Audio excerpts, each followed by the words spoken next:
football quite a while. But never given. That's the winner. Welcome to the American Red Devils podcast. I'm John. I'm Alex. And we're bringing you the best Manchester United news from this side of the pond. Woo, sir. How we doing? How we doing? I can hear the enthusiasm in your voice, and it must because this dreadful season has finally come to a close. United finished 6th. No Conference League for us. Lowest points total in the Premier League era. New manager had his first press conference today. We get to see United end the season on a whimper, 1-0 against the Eagles at Selhurst Park. But we got a negative COVID test. We're flying back to the U.S. tomorrow. How we feeling? How we doing? You sound like a fan who's been in the away section, screaming their heart out for 90 minutes while the team was playing absolute shite football against Crystal Palace. What a game. What a season. What a final day of the season. Obviously, the American Red Devils are abroad. We're in London, for me, the first time in a long time, since 2019. And we went to Crystal Palace away. Dreadful performance from the lads. But I'll tell you what, when you go to a game in person on the last day of the season and the Scouse Bastards might win their 20th title and go for the quad, it's all about that. Fans checking their phones. Everyone's focused on the score. We'll talk about how that unfolded later. But at the end of the day, the Scouse Bastards don't win. We get Conference League by playing shit football. So probably the best outcome you could have hoped for, given how horrible we've been all season. We kind of lucked into this position. Hopefully that'll help Erik ten Hag. I, for one, am ecstatic we're getting Hans and Franz and not whatever the theme song for the Conference League is. Same song, different teams, different cup. We avoided Conference League, and you know what? We ended the season appropriate of how the performances went this season. No heart, no effort, no organization, nothing doing. It was a dreadful performance. And I said it to you when I went and saw the lads get battered by the Scouse Bastards back in October. Yeah, gotta see it in person because it's so much worse in person. I think we both agreed coming out of that game yesterday. It's like, holy shit, it's even worse than it is on the TV. But that being said, this season is done, and everything that basically we could have hoped for, except for Leeds going down, happened, right? City won the title instead of Liverpool. That was nervy. That kind of changed the dynamic of the away stand. It was different than any away stand I'd seen because people were not in full voice really until City kind of locked up the title, and then things got jubilant. But that being said, this shit is done. This season's over. Erik ten Hag has a fucking mountain to climb this summer, and at the end of the day, he's got John Murtaugh to the right of him. He's got Richard Arnold to the left of him. I think he's going to be fighting most of his career at United unless they fucking pull out the Glazers with two hands behind his back. But he's got a bald head, and that could be useful for headbutting, so maybe that's his one chance. We shall see, because I'm at the stage where, look, Erik ten Hag pumped he's coming in. Like, this is the new manager hype mode.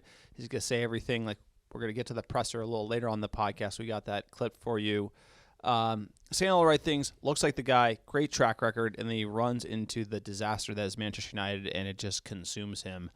We've seen it happen to managers in the past. This place just ruins people. I mean, look at Ralph Rangnick on the touchline, ready to get out of Dodge.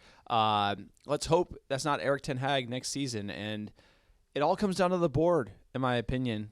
The board, a lot of talk. We need to see a lot of action this summer. They need to be selling players for big losses. They need to be prioritizing whatever ten Hag wants. And if they don't do that, he's going to be doomed from the start. So for me, I'm being skeptical, Hippo here. They got to show it to me. They got to prove it. They got to prove that this rebuild is different. They got to prove it's open heart surgery, even though they're putting the Ed Woodward spin zone, or now the Richard Arnold spin zone press, that it isn't. They got to start focusing on what really matters in any business that you're going to run. If you lose sight of what the core of the business is, which is a football team getting results on the pitch, then you're going to have that whole mess that we have. Paul Pogba, all the leaking, all that stuff that's coming out. I mean, it's been so much drama, not enough focus on what matters, which is the rich history of this club and translating that rich history into results on the pitch, playing the way Manchester United should, sir. Sir Matt Busby. Think about that, man. Get a team together, win some things. That is what it's all about. Matt Busby couldn't do it alone. I'll tell you what, Pep couldn't gotten to the place he's gotten that team to without a very, very competent front office. Same with Big Teeth in Liverpool, Klopp, right? He would not have gotten the team to where it was if he didn't have an exceptionally front office behind him. We do not. We're not even close, right? They had the opportunity to poach the top guy from Brighton. He went to Newcastle, and we got David Moyes' assistant. This guy, Trainer. he's has no qualifications, just like Richard Arnold has no qualifications to be the CEO. But that's where we're at. So they're going to keep spinning it to you. They could figure it out. They could, but this summer is going to be decisive. This summer is going to be Yes. huge because this is Yes. going to tell us, are they really looking to make a change? Are they willing to kind of look themselves in the mirror and say, we've gotten it wrong? They're saying that. They're kind of like messaging that in the press. And they're telling you everything you need to know. But like this summer will be huge because it's like, are they willing to take a $30 million loss on AWB to the chin? I'm not so sure. Well, this is where the rubber meets the road as far as next season's concerned.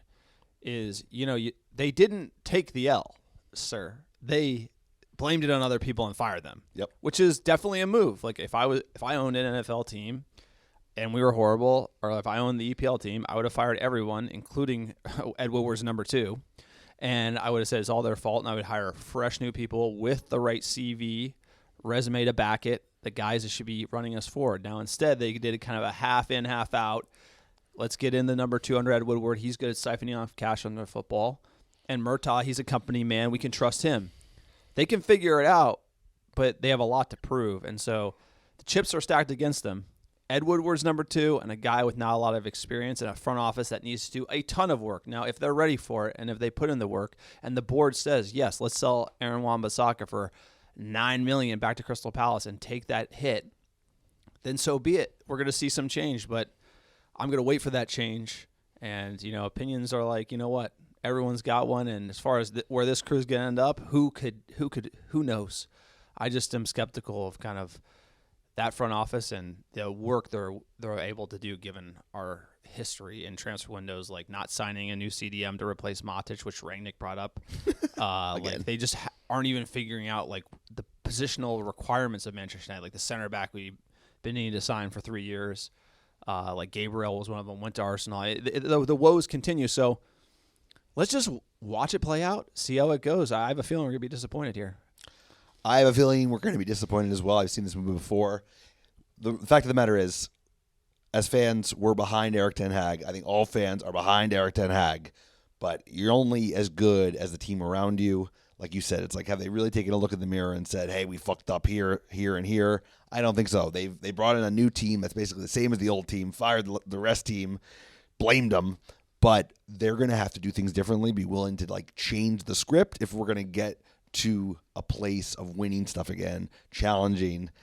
And I really do think it's like you're going to know how the next 3-4 years are going to go under the new regime based on how this summer goes. This summer will be telling because there's never been a bigger fucking shit show to clean up at Manchester United in the modern era than like today, whatever today's date is, from now forward until the basically the summer transfer window closes, I think September 1st. They have a proper mess to clean up. We got a quick PSA for the podcast. If you like the American Red Devils and you want to support this ragtag operation, please join our Discord channel. We have over 700 Muppets talking about everything Manchester United. We have in-the-know transfers. There's a link to our Discord on our website. You get a free invite or via Twitter. Everyone is welcome. It's a great community. Please check it out.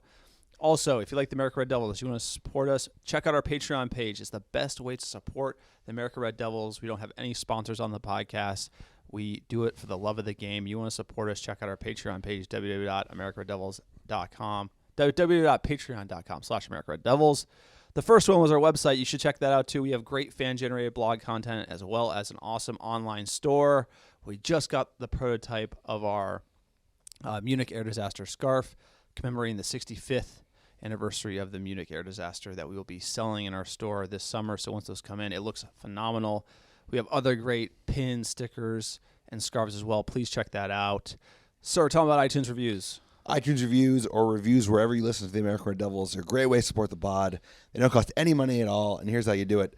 Wherever you listen to the pod, write a review. 5-star review. If it has cheeky banter, even better. And send a screenshot to AmericanRedDevils@gmail.com with your mailing address, and I will personally pick, pack, and ship some free American Red Devil gear. Send it right to your door anywhere in the world, absolutely free. Great way to help us get found organically by other Muppets like yourself who just enjoy the pain of watching this team week in, week out, sir. It's a hell of a season. I tell you what, the 21-22 season will go down in infamy unless the next season's even worse, which could be. I don't think it could be worse. I don't think it could be worse given all of like the off-field nonsense, all the leaking. I'll tell you what, the leak is going to speed up over the next couple of weeks.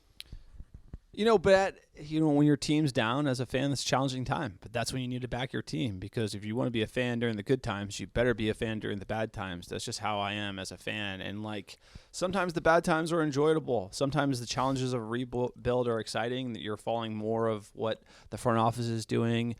You're maybe cheering against your rivals. I mean, who didn't think the Scouse Bastards celebrated when Shitty got that last minute winner against us? I mean, they were going nuts. There's certain trying times for a fan base. We'll survive. We will be back. It'll probably be longer than we want. Hopefully it's Ten Hag. I think it might be the next guy after the Glazers finally sell Manchester United. Who knows? So many changes needed at this club. I just hope. Here's the thing. 3 months into the next season, you think we're playing as bad as we did today against Crystal Palace? No. Exactly. So you can't play worse than that. I mean, you go out. It looked like a team going through like spring training. It looked like summer. And even then, you'd have young kids who would be willing to give it. And that's a small pitch. That's a small pitch in South London itself. And it's one of the probably the smaller pitches in the EPL. And like we couldn't even run around that pitch. Like Palace played us off the park. It was if not for the last day of the season title race distraction, like I think we would have been singing the you're not fit to wear the shirt in the away end. So at the end of the day, it was good that the fans had the distraction, so we didn't go full hard in on them. All right, let's get into the trip recap. Obviously, we're here staying at the Landmark in London yesterday. Hell of a day. We talked about on Friday what we had planned. Saturday, first thing we did, we went to the League One Cup final, Sunderland versus Wickham. We finally got that pronunciation right. Wickham. Thanks to everybody who reached out to us to tell us we were saying it wrong. That was awesome. Going to Wembley, League One final, Sunderland fans in full voice, stadium packed. It was probably like majority Sunderland fans. So credit to them for showing up. Great atmosphere. Sunderland scores early. They hold on to the win. Wembley's a great stadium. We went before. It's like a Tottenham-Leicester match, but it wasn't nearly as full. Seeing it on a cup final day was an awesome atmosphere to take in. What do you think of the match? It was great to go to. It was a great kind of warm-up for the England trip. Like you said, Wembley on a cup final day, especially when it's teams like in the lower leagues of the EPL. I think that shows so much about like what they were trying to destroy in the Super League, why people fought against it so strongly, because that game, that wasn't even the game to get into the fucking Premier League. That was the game to get into the Championship so they might have a chance to get in the Premier League in the future. And it meant so much to the fans. It was great to see. Sunderland, like you said, like they went full voice. People were flying in from Australia. And you know what? They have a track record of not winning cup finals at Wembley. We got to see somebody win something. So it was fun. Good time. And, I think it was the only bet we got right all weekend. Sir, we're watching Sky News, and apparently Glazers. Avram Glazer gave a quick interview at the PGA Championship. It'd be interesting to see what he said, but you should check that out. We'll definitely bring that up later, probably on the next podcast. But Avram Glazer, I haven't heard a word from him about the club, so hopefully he had something to say about what's going on, maybe that they're selling it, etc. I bet it's a bunch of bullshit. Back to the League One Cup final. Look, whenever we come, we try to do at least one other match or something else, because you come for one Manchester United game, but traveling is nice to we go to a championship game often. The way this weekend lined up, we're like, oh, let's do League One Cup final and just kind of learn more about the football pyramid, because we started off just coming to United, then we would go to some championship games. You see some interesting stadiums, different teams, learn more about the lower leagues. This is my first League One game as well. So, again, a lot of heavy touches there. Looked like United. Looked like you were playing out there, Alex. But, it's just absorbing the culture of the footballing pyramid is amazing. So, if you come over here, League One Cup final is usually the day before last day of the season. Great match to line up if you're looking to go to a game. The only thing about going to the last day of the season, which we'll transition to, highly don't recommend running a half marathon the morning before you go to a match. Fucking hell. Yeah, maybe we're going to split up the trip a little bit differently. We did a lot. I mean, we usually pack it in, and we're pretty ambitious here. So yesterday morning, we get up at, 5 a.m., head out to Hackney Marshes. You want to give the half marathon recap, Alex? I'll give my version of it. Got up butt early. It was like hot day for London. You know, we got there, felt like kind of a music festival vibe. It's in like this big part of East London called Hackney Marshes, and this big like open field. Get ready, stretching out, you know, get into the corridor. And it was hot. They were warning people even kind of from the jump. And the one thing that kind of surprised me was like, we run, you know, we're used to running. We run a lot in the bay. People who were not running with water. And, you know, one of the things we noticed like doing the race was like they didn't have a ton of infrastructure for water. Good. It was a great run in the sense of like a lot of people involved in the community were like cheering on. You got to see a lot of East London. It was a good route. But like I said, like, most people didn't take the right precautions around the race, and they didn't have like a terrific infrastructure around giving more water. Like, you know, in the U.S. when you do a marathon, they have water like every mile. They probably have water like every 3 miles. And then we saw a lot of people just like not doing well, like overcome by the heat.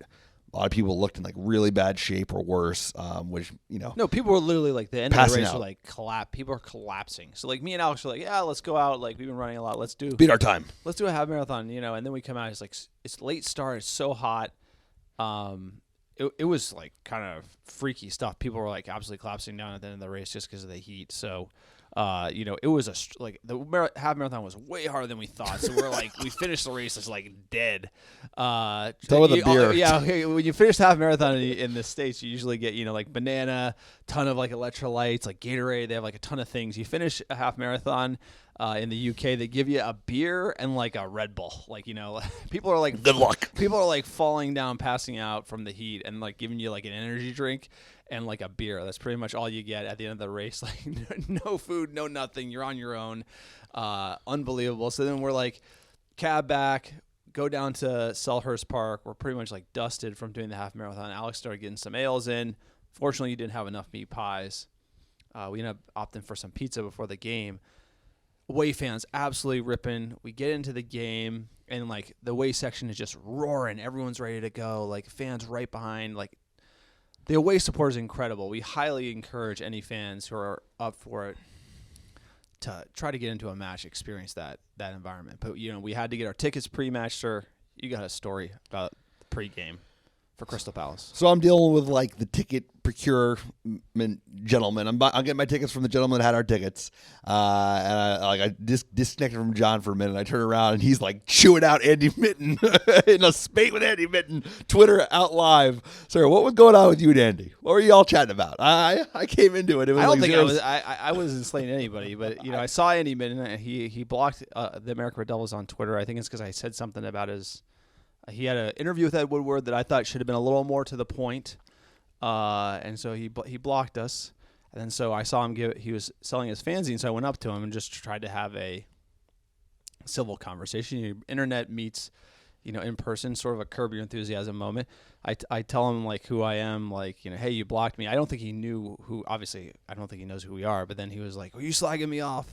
And I was like, "No, I was just trying to be like, hey, you should have asked Ed Woodward harder questions." And look, I'm sure he gets it all the time. So he was, you know, pretty defensive. But I was like, look, I respect what you do. I get it. You're in a rock and a hard place, you know, trying to get access and then interviewing people. So he did say he would unblock us. So I think we hashed out the Twitter blocking here, and then me and Andy Mitten are cool. So I have to shoot him an email to get unblocked.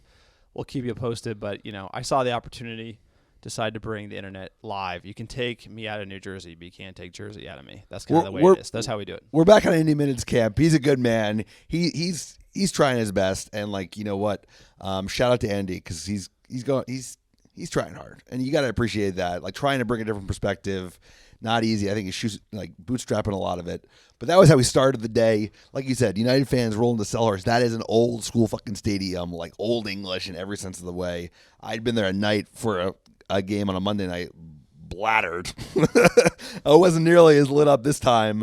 And the thing that was striking was like United, I think, started in good voice, and then Villa scored. And like everybody kind of got real nervous, and then Villa scored again. No, I think what happened that was had an impact. The fans were so fired up for the game, and then the players started kicking the ball around, and we realized how bad we are. Like, I mean, it was just like Same thing Liverpool. I say everyone who watched it on TV, you're like, exactly what we did. 2 weeks off. Players are going to come back, right? They're going to get healthy. A lot of players are healthy. Not a lot of players in that lineup. We can go through the lineup, but essentially you're like Hannibal's playing on the right. Like, why? What about Pogba? What about Rashford? What about all these players that apparently were training? And essentially it looked like everyone's like on holiday. Like so many players just said, we're good. We don't want to play this game. But as a fan, I'm like, there's something to play for. This is Conference versus Europa League. Like, come on. Like, why not? Let's go for this. Like Paul Pogba, like apparently didn't want to play because he's afraid of the Manchester United fans. It's like you should be trying to get us Europa League and then clap the fans off. It's like these players just want to hide. And that's what they are. They're bluffers. Could you imagine, like, Manchester United pay you all that money? Yeah, there's been controversy at times, but, like, you're a professional. Finish the job. And that's not what we saw today. We're seeing unprofessional players being played top dollar. And obviously, Zaha, LOL, sold him for cheap. How'd that go? And he scores, and we're down 1, and then it got quiet. Then Aston Villa start getting the lead. It got even quieter. So I think you're kind of watching your phone, you're watching the game. The last day of the season is not a traditional match in that sense, where I think a lot of fans were just focused on what was happening elsewhere than they were focused on United playing horribly, because we've been seeing that all season. Well, here's the thing, is like if you've been paying attention all season, yesterday was no fucking surprise. That was like par for the course. But the thing about being a United fan, at least of recent, is like you still expect a team to show up. You still think like, damn, this team's quality enough, if you look at the 11, that we should be able to take it to a Palace side. And then they just show up and like not look organized. They look like they couldn't be fussed. Like the work ethic of a Cavani and a Hannibal stick out because everybody else is like fucking jogging around. And ultimately, it's a fitting end to a horrible season, because it was a horrible season. But the season was kind of built on drama, lack of effort, poor management, both from Ralph and both from the front office. Like, they took 5 fucking weeks to fire Ole, missed out on Conte, brought in Ralph, who hadn't coached in 10 years. How much drama has been spilling out, like players not wanting to play, and now all the drama. You thought there was drama before, now there's drama just leaking out. Like how many things broke right after the game ended yesterday? It was unbelievable. Yeah, and then so obviously we're in that second half, like Villa's up 2-0. It's still tied with the Scousebusters, but they're going to win. Like that's a certainty. Like I'm checking my phone, other people are checking their phone, they're asking people for scores in the stands, and then boom, City hit 1. I'm like, okay, there's life. Hit another, and then when they got the third, that's when the away stand started rocking. And so it's kind of funny. You're like at the game live, Manchester United are playing horrible in front of you. We are losing the game, and then at the end of the day, the fans start celebrating the fact that Shitty is going to win the league. The Scousebusters won't. 20 times. Have you ever won the treble? The singing was crazy. The away fans absolutely going mad. So what a result from Shitty at the end of the day to save us. The Scousebusters going top. So just being in the stands on that last day was pretty fun in that regard. But obviously the game at hand at Crystal Palace was absolute shit, but none of the fans cared. We were just singing for the last however many minutes of the game, celebrating the fact Shitty was going to win the league. And then the Palace fans at the end of the game started clapping because that game was over, but we kept singing 20 times. Have you ever won the treble? So the banter from the away end at Manchester United is incredible. It is, and away is a total different animal than going at home. Maybe not bring your kids. It's like it's for grown men only. But it was one of those days where everything outside of United's control went our way. And you know what? The football gods were smiling. West Ham bottled it against Brighton. That did us a huge favor by not having to play in like even a worse league than Europa League proper. Liverpool, you get to hear the tears. Like I saw a lot of fucking sad Liverpool fans wandering around London yesterday, which only made things a little sweeter. So all in all, United kind of showing their voice. It was a weird day. Like you said, there were like passes of it where people didn't even say nothing because everyone was so focused on the fact that, hey, we're losing. City's losing. This could be a bad day. And you know what? It all worked out. Yeah, so as a fan, like, at the end of the game, players come over to there's a lot of cues. I think we should probably get into that. So let's talk about the match, being in person versus seeing it on TV. Huge difference, right? It's been 3 years for me. So, I've never seen us play this poorly. Like it's insane how bad we are. No, I obviously saw it. You tried to explain it to me like it's worse in person, and I kind of was like, But I guess we're so bad that even those fine margins makes it because you see the body language, and you see the confusion, right? McGuire, Lindelof playing out the back. Nobody knows what they're doing, and their first thought is to complain and blame other people. I mean, it's just this team is so disjointed in so many ways that it's just we're just all over the board, you know. Dude, it's big responsibility from the new man, from the new front office. They've got a big fucking mess in their hand. They need to like find out who wants to be here long term. They need to figure out Talking about in person versus not in person. Yeah, well, I'm just talking about like yes, in person, not in person. It's shit, bro. It's like a different level. You see the level of energy. You see the body language. You see the morale. Like, I'll tell you what, I wouldn't make Harry Maguire my captain based on the way he kind of reacted to every foul, every time that the thing didn't go his way. So it's striking. It's striking because also it's like you look. There's one thing to get dusted by a Liverpool side that almost won the title. It's another thing to like lose to a Palace team decisively. Like we didn't have very many chances. They had better chances. They had a couple big saves. It makes it even worse, especially when you travel all the way over, do a run, and then you go pay to go to a game, and you see how bad this United team really is. There's no hiding in person. No, I feel like for me, it's like Maguire looks off it, and he looks very soft. I mean, he's coming in for the first time in a while. You thought he'd be really passionate about this game. It just looks like the team looks so checked out, so disjointed. Like Cavani complaining, Bruno whinging, giving the ball away a ton. Just there's no game plan. There's no cohesion. There's no real idea of what to do. I know Ralph's probably checked out too. So basically what you saw there was a group of mercenaries kind of don't have any motivation and don't really have a good plan of attack. And we just got battered by Crystal Palace. So, Hannibal, he got a shout. Shortire, we saw Garnacho. I'm glad I got to see the youth in person. But other than that, like McTominay looked brutal. Telles as well. Lindelof and like Delo, not a great game. So you go down the list of these players, it just looks like they wanted to get off the pitch, get on vacation. That's really what we are. And after the match, they come over and the fans are singing "We Love United, We Do" in full voice, as loud as we sang the entire game. And you see the players come over and their body language looks like they're ashamed. They're ashamed.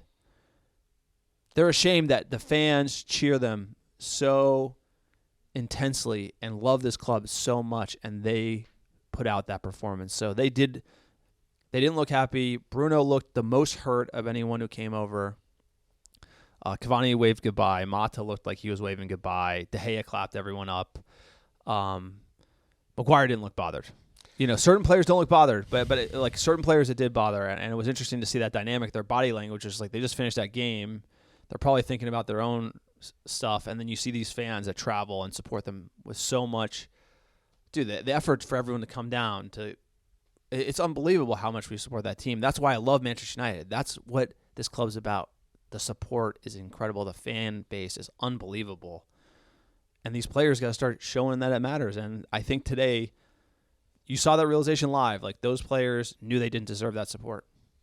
And they've done it for a while, and I think seeing it in person, you realize like that's what we're talking about at the beginning of the pod is like this job for Eric is he needs a whole team around him to kind of affect change over many years because this is a mess of a club where people can't even be bothered like running the last 90 minutes of a game before they have the whole 4 weeks off. They can go to fucking wherever, Curacao and have a great time in the Caribbean with their family and get some rest. Like it just that makes you realize the rot has gone so deep and just the lack of quality. Like you said, like there is one player that's fit to maybe two that like we want to play on that team next year. Like Telles to look garbage. McTominay looks like he can't play in the Premier League. Maguire looks like holy shit. We paid $80 million for him. It should have been $8 million. Like it's just we are in trouble, and that's why like we're gonna need a really good coach and a really good front office to help build a team over many years. And you know what? We have to give him time, but we also have to keep the pressure on the people around him who are his ability to be successful is going to be dependent on the people around him. Yeah, and for me, leaving that game, I was happy because I got to sing with the away support. I got to support this team. And, a lot of these players don't deserve that, but they're only going to be here temporarily, right? Manchester United will, as an institution, will always be here. Short of the Glazers just running into the ground, and I love doing that, and I love clapping the fans. I love clapping the players and telling and showing our support even when times are bad. And so for me, that matters. I mean, what do we really expect going in? It was a shit season, and just being there, supporting the club I love, just means a lot to me. And obviously, having everything else just turn up great for us, you can't complain. It's on to the future. I think that's really the theme here. It's like rough go, got to support them, but it's on to Erik ten Hag and whatever they're gonna come up with. He was in the stands, didn't look too pumped watching that. That looked. I don't know what I'm talking about. I'm just a biased muppet on the couch giving you my opinion, and that is a like 10th or 11th place in the league level of commitment. That Crystal Palace match, like that was rough. Where would we be without Ronaldo and De Gea? We'd probably be below 10th, like you said. Dude, there was no positive thing to take out of that game. There was nothing like, this is good. Like, I guess De Gea made some good saves. You know, they weren't like world-class saves, but they were decent saves. There was nothing else to hang your hat. Like, Fred, nobody looked good. Like, nobody looked good. It was a bad game, bad performance, bad energy level, organization. Well, that's going to be Eric's job. That's what's the worry, is that there's so much to do. And going into it, I expected the opposite, which is like, there's something to play for. Nah. Like, there's games at the end of the season that don't matter. Everyone takes vacation early. I get We that. had top 4 in our reach like 2 months ago, and we like didn't give a fuck, dude. No, I understand, but it's like this game, like there's something to play for. I thought you'd see like a better lineup. I thought you'd see like obviously for me, big Ronaldo fan, big Ronaldo guy, devastated to see that he's out. Reading the tea leaves here, Rangnick came out Friday, didn't mention it, said there were a bunch of players missing. Then Ronaldo's out with the hip injury. We're going to be in Europa League. Apparently the drama's coming out. Ronaldo obviously not happy with the team. He took photos in the new kit. He's talking about Ten Hag. Ten Hag's talking about him. My gut tells me Ronaldo's gone. My gut tells me Mendes is currently working on trying to get him out, but if no one will pay the money, he'll be back next year. What do you think, Alex? No, I think that's the best take. Like, he wants to leave. I can't blame him. I don't want to leave. This club, it's a joke. Frankly, it's a joke under the Glazers. So I would be like, I'm out, because the people running it are absolute morons. And I would want to leave because he's not going to win anything with Manchester United next year. Maybe the Europa League, but even then, like, he's playing with players who are not committed, not dedicated, don't have the same level of professionalism. I would imagine he's going to do everything he can to move to a club that actually has their shit together and try and win some stuff before he moves on to greener pastures and moves on to MLS. But if I was Ronaldo, I'd be trying to get out of Dodge as well. Let's hope not. And we'll come back next season. I get to see him live. All right, final table here. It is done and dusted. All games played. No games in hand for anyone. It feels like it's been a season of games in hand. Should he win it? 93 points. Scouse Bastards, LOL, 92 points. You love to see it. Chelsea, who knows how that deal is going to go down. 74 points for them. Tottenham, 71. They get the top 4 spot. They pip Arsenal at 69. Manchester United, 58 points, our lowest total in the Premier League era. Yeah, look at our total record here. 16 wins, 10 draws, 12 losses. Goals for 57, goals against 57, a 0 goal differential. You have to get to Brighton to look to get a negative goal differential, who are in 9th on the table. And obviously Brighton was probably playing better football than us towards the end of the season. Beat us good. Burnley, they go down. My man Sean Dyche, kind of wins there. They fired him and they still got relegated. Leeds, probably the only thing we wanted was for them to go down. On the contrary, Leeds staying probably means we don't get Calvin Phillips, who I personally don't rate, only after seeing him in playing for England. He plays next to Rice in the 2. I just don't think he's the man to go get from Leeds, so we probably will not be getting him in the central midfield for Manchester United. I don't know. What would you make of the table, the season? Any surprises there for you? I thought Burnley would stay up, to be honest. I thought Burnley kind of had like a staying power, just given the way they've been organized. They play like kind of tough as nails football, high level of physicality. But I think they shot themselves in the foot by getting rid of Dyche, who's kept them up year after year after year, playing that football that not everybody likes, but it is effective. And they pulled the rug out after 10 years, and they get to go down. So Leeds, hey, an American manager kept them up. Maybe we'll get another season. He probably won't last the whole next season.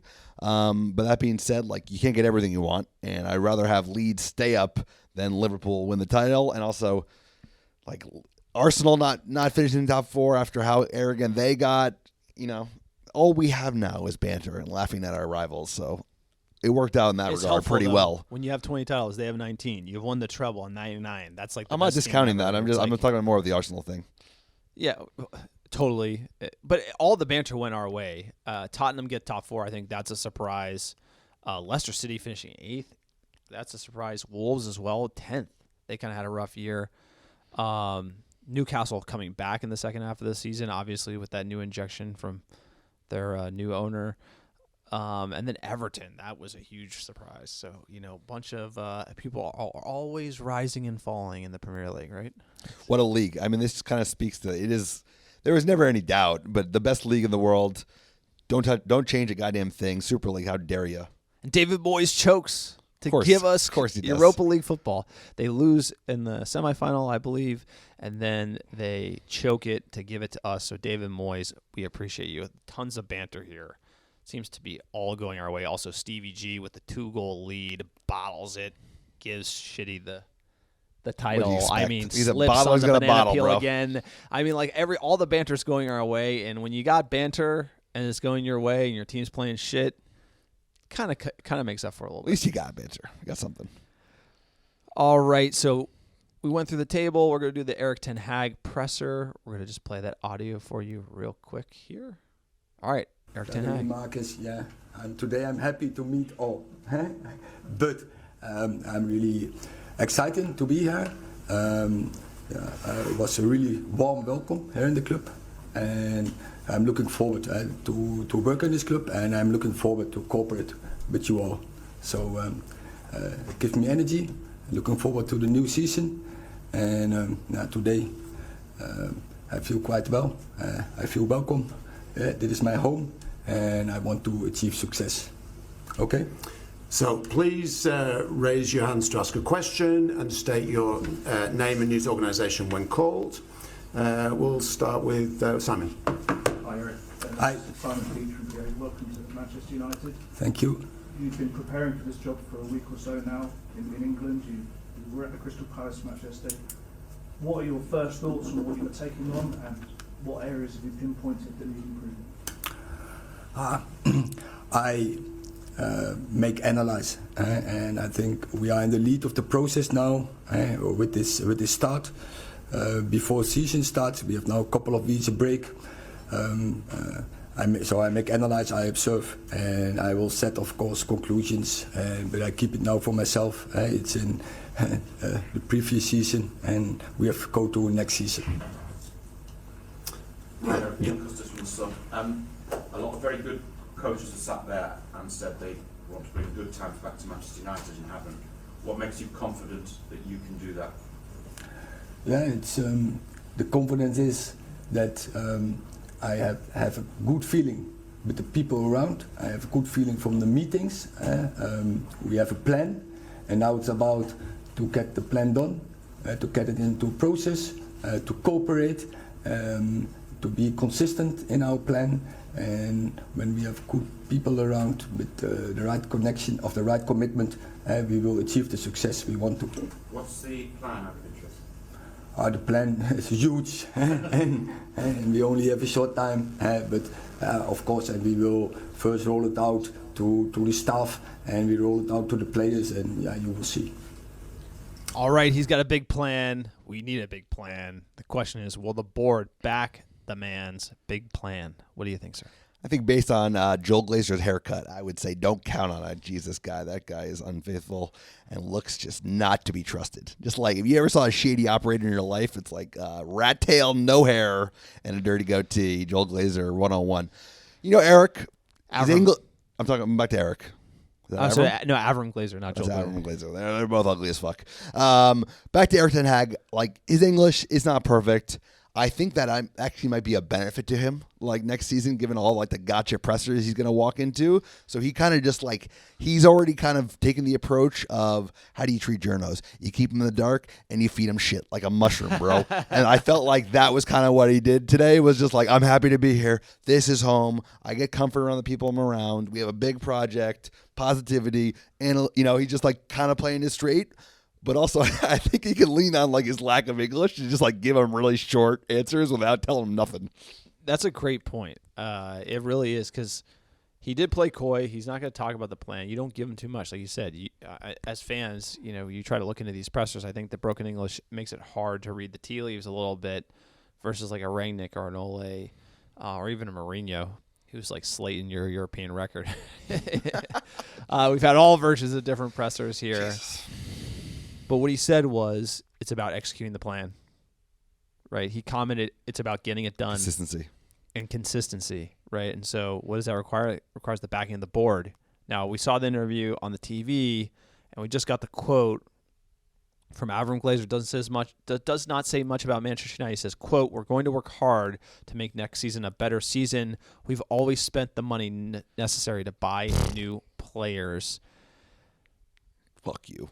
Let me tell Alex you, doesn't buy I it. fucking hate the Glazers. I'll tell you that. I look, great first presser from Ten Hag. All you need to know, you want to read the tea leaves for Ten Hag, look at his face when he's watching Crystal Palace, because that's showing him like, this is not easy. I think that's also why, he said big plan and used his arms like, yo, this is like a really hard thing to do. And let's hope the board back him to that tune, because in the past, they seem to have that 1 foot in, 1 foot out, which is that the balance sheet, the contract sign, re-upping players, because it's like extending Luke Shaw is cheaper than trying to get the next man up, right? And Manchester United needs depth. We need depth at these positions. We're literally playing Telles and Delot. That's all we got. At left back and right back for the biggest football club in the world makes no sense. And the reason is the front office. And maybe the front office is giving bad recommendations to the board. They're like, we get Jadon Sancho, we're going to win the league. I don't know what's going on behind the scenes. Maybe Murtaugh is going to come up with a master plan, and maybe the Glazers are going to say, fuck you, we're not going to do it. I don't know what's going on. All I know is that Ten Hag talks about execution, and we need to see execution this summer. I don't expect they're going to fix it all this summer.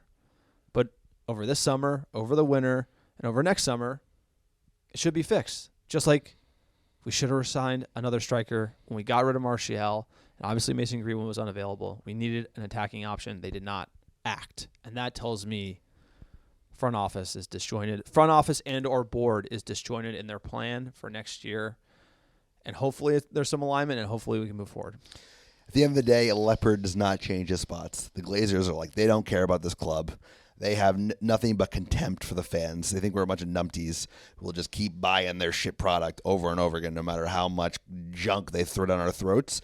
And at the end of the day, like, maybe Richard Arnold could do better than Woodward. Like, Woodward was the worst executive in sport. Like, arguably the worst executive in football over the last 50 years, dude. No one took a club that was at a better spot and just drove it into the fucking ground with decisions that he single-handedly made. Like, I could list 100 mistakes he made over the last 10 years. So the Glazers are not going to change, bro. They're going to put in just enough money for us to finish in top 4 and then not a dollar more. So the real thing is, like, can the other guys around them be shrewd, more shrewd than the last numpty who was a fucking idiot? And, like, can Richard Arnold be 50% smarter than Ed Woodward? That might help with a decent coach, because, dude, like, Sanchez deal, like Herrera on the free, like, re-signing Jones, forget Bailly. He re-signed Jones, dude. So, because he was friends with him. Of course he was, because, hey, they got dinner together, apparently. All right, we're going to get into... Is that how you run a club? Yeah, I'd love to go to dinner with Phil Jones and Ed Woodward. That'd be a riot. Let's get United in the news. We don't have our traditional music here just because we're on the road. We're just doing it with this small setup here. So Mitchell Vandergaag and Steve McLaren are going to join Erik Ten Hag official. The contracts are sorted. They were in the stands with him watching it, along with Murtaugh and Richard Arnold, who looked like a man nervous. I mean, the away fans were singing, Joe Glazer's going to die. I love United, hate Glazer. I mean, I've never seen the away support singing that much anti-Glazer songs, so it's good to see that they're putting pressure on it. But can you imagine Murtaugh and Arnold watching that football and hearing those chants? It's like your job to make that stop, right? The Glazers call you to be like, stop that. Dude, where was Joel? That was Avram Glazer, right? Where was Avram? He's at the PGA Championship. Yeah, he's in America. He wasn't at the game. He hasn't been to a game since 2019. He's bro. not meeting the new coach. You know, I mean, maybe probably FaceTiming, but he's not out He doesn't there. give a like, fuck, bro. The whole thing is they're the checked owner out. would meet the coach. I mean, it's crazy how He'd go to games. So let's hope they sell. That's the whole other angle is hopefully they get a deal done. The next one is we said there'd be leaking after this season. Everyone's gonna be pointing fingers, blaming each other, making everyone feel better. Tons of articles in the Athletic talks about players skipping team meals. Making up questionable injuries, maybe they were questioning each other's injuries if they were real. Like probably Cavani was a player. I'm sure he didn't go to many team meals. Laughter from the subs at terrible performances. We had staff saying negative things about the team to other team staff. Rangnick's conundrum over the Cristiano Ronaldo. He wants to play press, but Ronaldo won't press. And also the sports psychologist that was going to come in and fix everything. Like he really didn't do much. So just everything going bad at Manchester United. There's another great article in the Manchester Evening News just going through every single rumor of everything that happened. Essentially like Ronaldo being unhappy, not leaving with the player's bus, like stuff like this. We've seen it before. Picking his own games. The fake injuries makes a lot of sense. Like the 9-minute calf injury on Paul Pogba like really kind of shines in my head the most. Like, yo, dude, I'm good. I think he's healthy. He doesn't want to play against Crystal Palace because he just is selfish and wants to focus on his own future. How about finishing strong and then clapping the fans? The reason why you make all that money. It's just a bizarre attitude. Instagram apology FC. We saw a lot of Instagram apologizing for the season from Maguire, Bruno. I'm sure there were Telles as well. A lot of apologies from these players. Not a lot of, they put a lot of effort into those apology posts, but not into the actual football game, which matters. Jumping into actually one more rumor here on how bad the dressing room was as far as leaking. Apparently senior players at the club mentioned that they had too many Instagram players who are conscious over their image instead of the team. So that was a common problem at Manchester United, if you can believe it. I think the fans would agree with that. It's all about the gram, bro. De Gea coming out after the game also saying, if you want to leave, leave. Like, I like that from De Gea. De Gea's like, hey, bad season. It was a good one for him personally. He's committed to Manchester United for the future. Seems like he really loves his club. He understands what it is, and he's over the drama. De Gea stayed out of the drama. He ain't leaking. No. He's a great professional, should be the captain of Manchester United, and him saying, like, stop your bitching and just get out is like, that's what United needs. And that's why I think De Gea should be the captain of Manchester United. And that's job number one, honestly, for Erik ten Hag. Is like, you got to get certain motherfuckers are leaving, bro. They're gone. But you have to figure out like where the rest of the leaks are coming from and stop that shit ASAP because it's so counterproductive. The journos, the Metros of the world, they're gonna make stuff up, but like there's so much stuff that wasn't being made up. Like they didn't even have to make up stuff because shit was leaking left, right, center. We probably have a good imagination of where it was coming from. I think that is like his job number one is like tightening up the camp and be like, we got this shit stops today. No more leaking. All right, jumping into the fan questions. Thank you for everyone who commented all season long. I know it's been a rough one, but we always appreciate the great banner. At Jamal Mota, sirs, I can't thank you both enough for the hard work and hours spent helping regulate my mental state after every match this season. Cruel to be rooting for Shitty on the last day, and hysterical that Brighton had to save us from Hans and Franz. Good riddance this season. #Glazers out. Really appreciate it, Jamal. At Mike United Mets, quote, I assume Alex will be buying a Brighton kit for them, saving him from pronouncing Conference League teams / cities. Thanks for the great coverage of a poor season, sirs. United will be back one day. I've always been a big Brighton fan. Best pies in the South Coast. You have not had one meat pie in this entire trip. I think everyone's disappointed. I've compensated elsewhere. Over-under was at least 5.5. Yeah, I'll tell you what. Try eating 5 meat pies, bro. This guy, you like a meat pie. You do like a meat pie. Let's go in the next tweet here. At Jerome McNeil 8, quote, what a final day. The team did not surprise me at all. Brighton and City winning are the only bright spots. The amount of surgery this squad needs is insane, and I hope Ten Hag gets who he needs. I would second that. Seriously. And win this one positive at JDW 300. Let the rebuild begin. The season is done, dusted, and needs to be forgotten quickly, probably with a bottle of whiskey. Ten Hag has work to do, but I have faith that a new day is coming for our Manchester United. Positivity. Positivity for the future. You positive about the future? You negative about the future, sir? How do you feel? I am a hopeful. I'm optimistic. I'm trying to be hopeful, but like I'm a realist, dude. Like I saw that rat tail just walk by, bro. We're in trouble. We are still in trouble as long as the Glazers own this storied club, this unbelievable club that is Manchester United. So like I'm hopeful, but I don't expect much. I expect, like you said, it could very easily get worse before it gets better. This summer could be a shit show between leaking, between signings that don't happen, between players wanting to leave. Next year, we could drop below, no Ronaldo, right?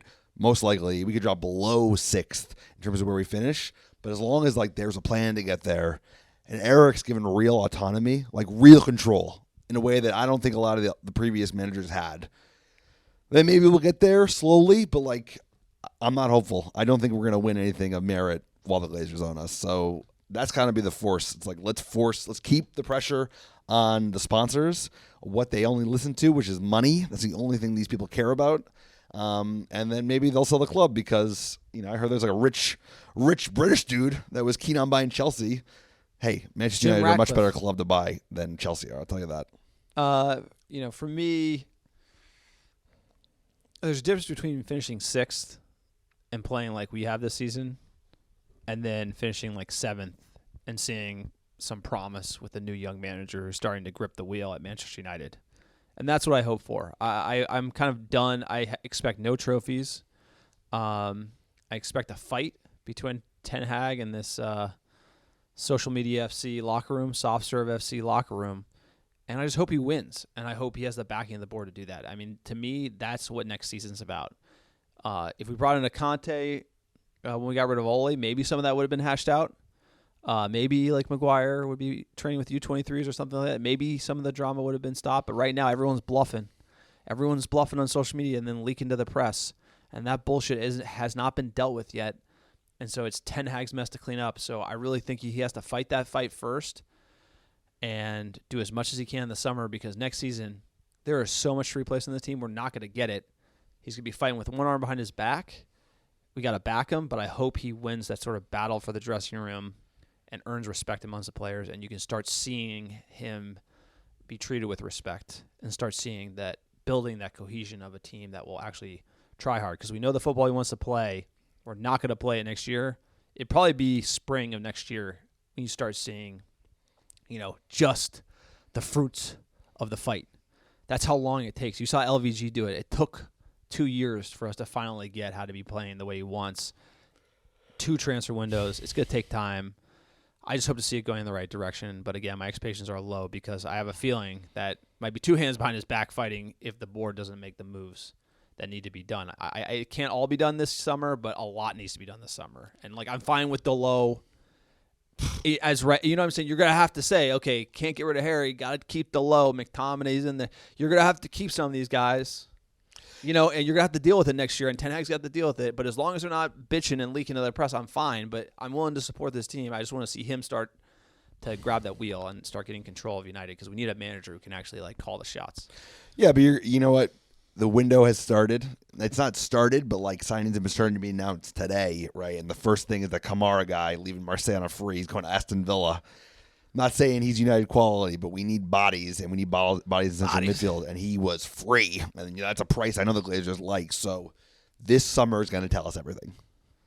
Yeah, those like easy deals. Easy. Like Kessie, like just like those easy, no-brainer, like single transfer deals. Like we just have not been doing. It's just been way too long. We need to be way more practical. We need to be selling faster, getting rid of players faster. Like we're selling Wan-Bissaka. Like I don't think he's the problem.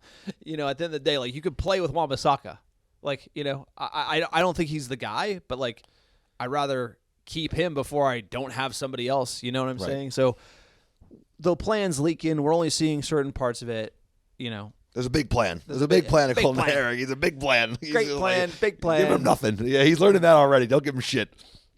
All right. We're going to wrap up this American Red Devils Abroad. Thank you for putting up with our format here. We're just in the hotel room trying to get something down. We're going to finish it up. Best part of the trip for you, Alex.